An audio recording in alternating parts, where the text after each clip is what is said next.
So today we're going to go over the support challenge matrix. With that, we called on our good friend, Brett Miles.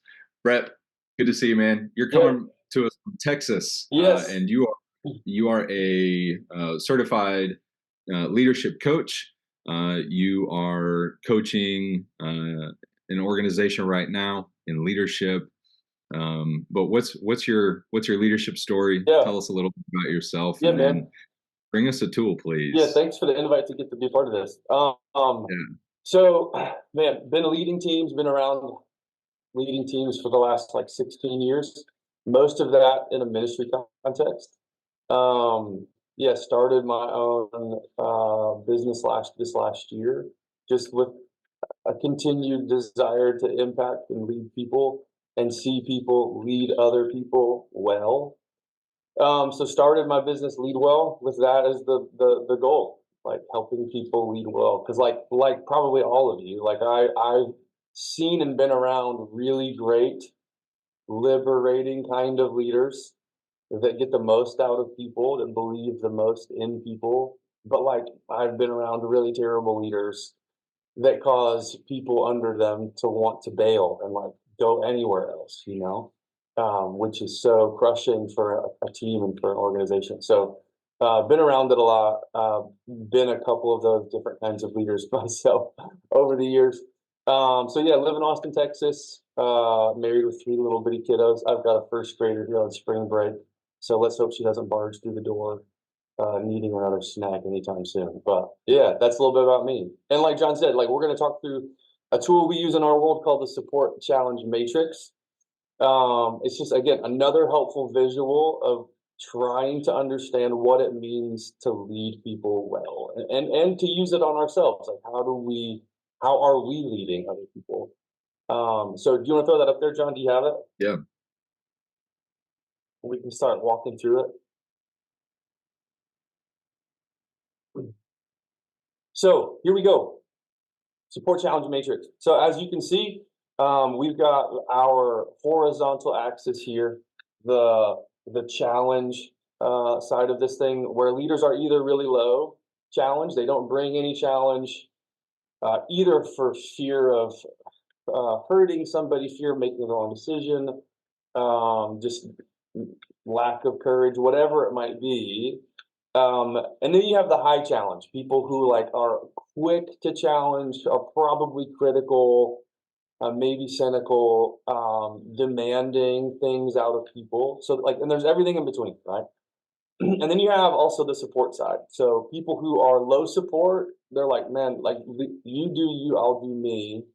I'm gonna take care of my thing. I'm not gonna interfere in your world. So low support. And then you have people who are really high support. They cheerlead, they're for you. You know, if you need something, you can lean on them. They proactively reach out to you when they know that you need something. People who are high support, and you've seen people all in between, right? And so in our world, we want to help people become, and we want to be the kinds of people who, as you can see in that upper right hand quadrant, are high support and high challenge, where people don't feel called out or left out, but they feel called up into more. They feel cared for and challenged into being greater leaders and better people. And like when I think about that kind of person, I think about my dad. I think everybody has a person that it comes to mind when they think about this kind of a leader or this kind of a person. And that was my dad. And like I was thinking about this today, and like about a story that kind of personifies this a little bit. And when I was 11, our family went to the lake, like our whole family, my whole mom's side of the family, like 30 people. We go to the lake every summer, a big kind of family reunion. And my granddad had like a little fishing boat, and we would tube, and people would ski off the back of it. And my dad really wanted to teach me how to ski, and I really wanted to learn. And I'm a big guy, and the fishing boat is not real strong. And so me pulling me out of the water and to get me up into skiing was like the challenge of challenges. And but my dad, rather than helping me get ready in the boat, I get out and I'm out there by myself. He gets into the water with me, and he's helping me get my skis adjusted, how I'm holding the rope.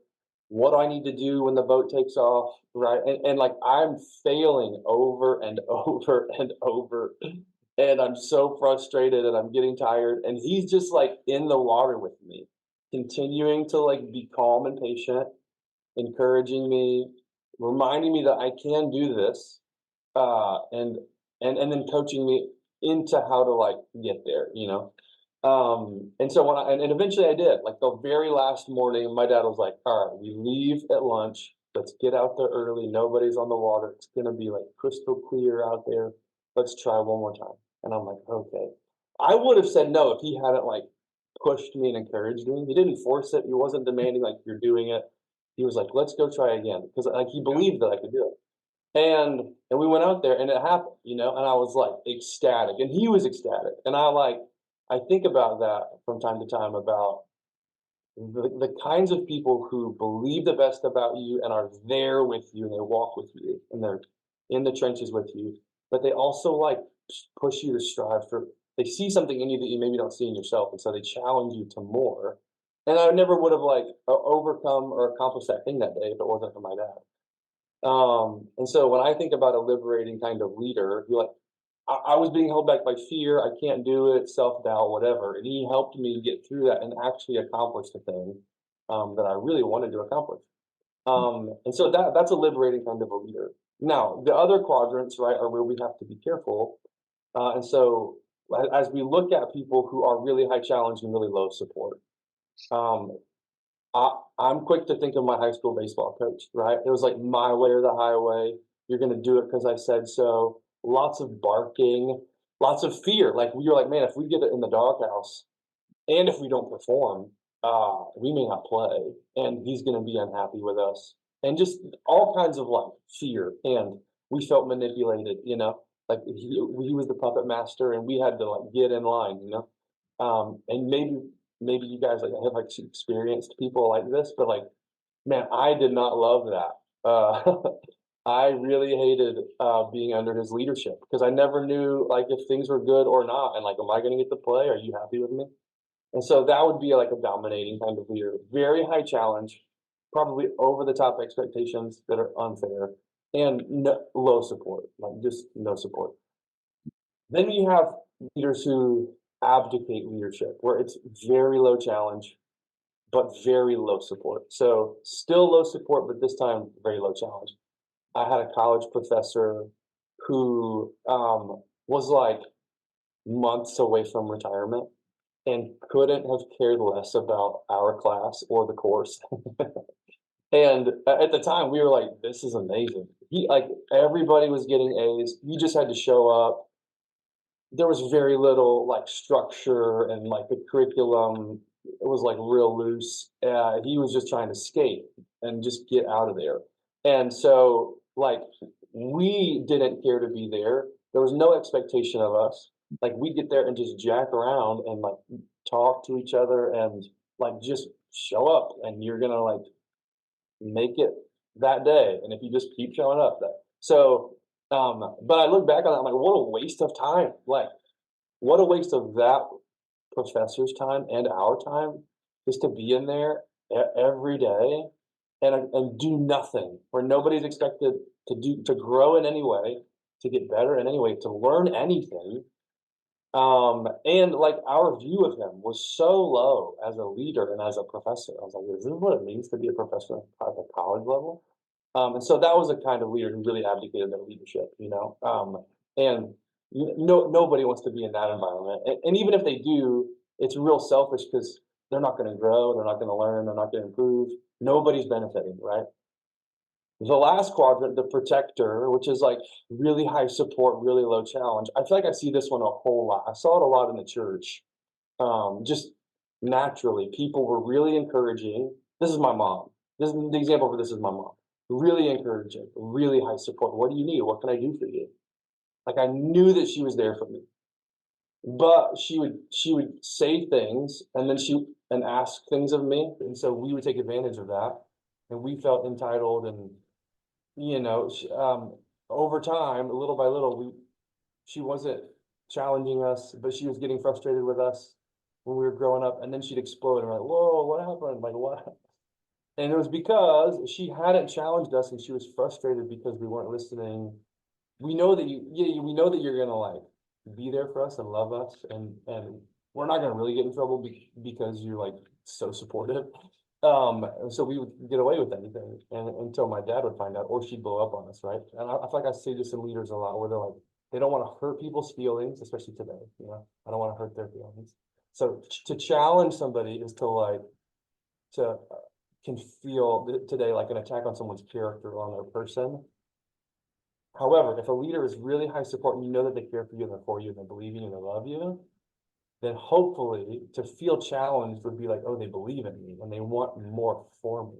And so usually it does start with like having a relationship and demonstrating support and then bringing the challenge when necessary, right?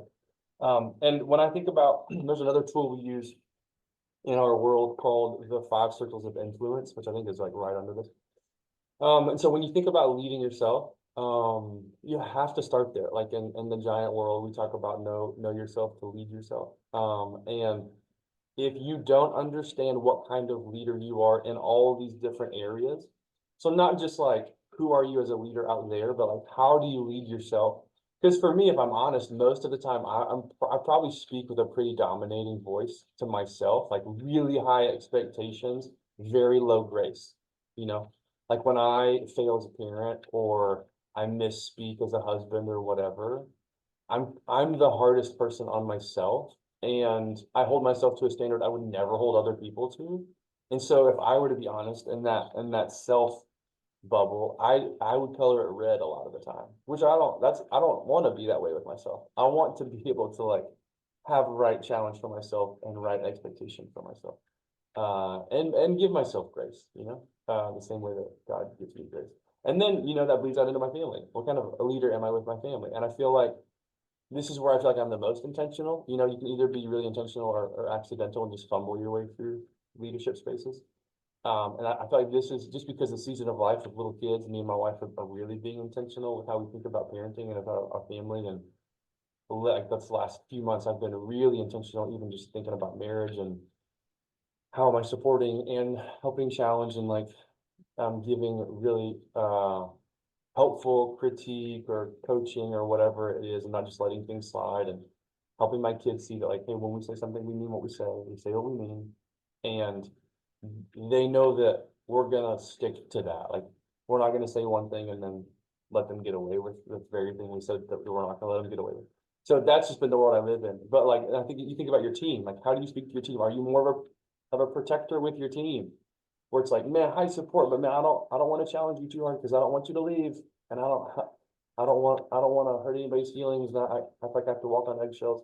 Like that happens a lot with teams. It's like, how do I support and challenge? Which is it's hard, but learning to do that is so crucial because people want to be called up into more, and they want to be believed in, and they want to grow, and they want to improve.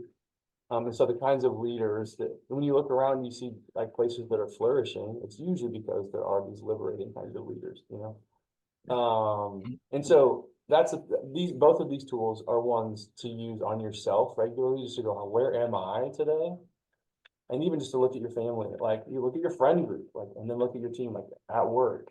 What kind of leader are you? What kind of leader do you want to be? You know, where, and if you were to plot yourself, like, are you like we're probably not extremes, but you know, people are there's nuance, and so are you closer to the middle?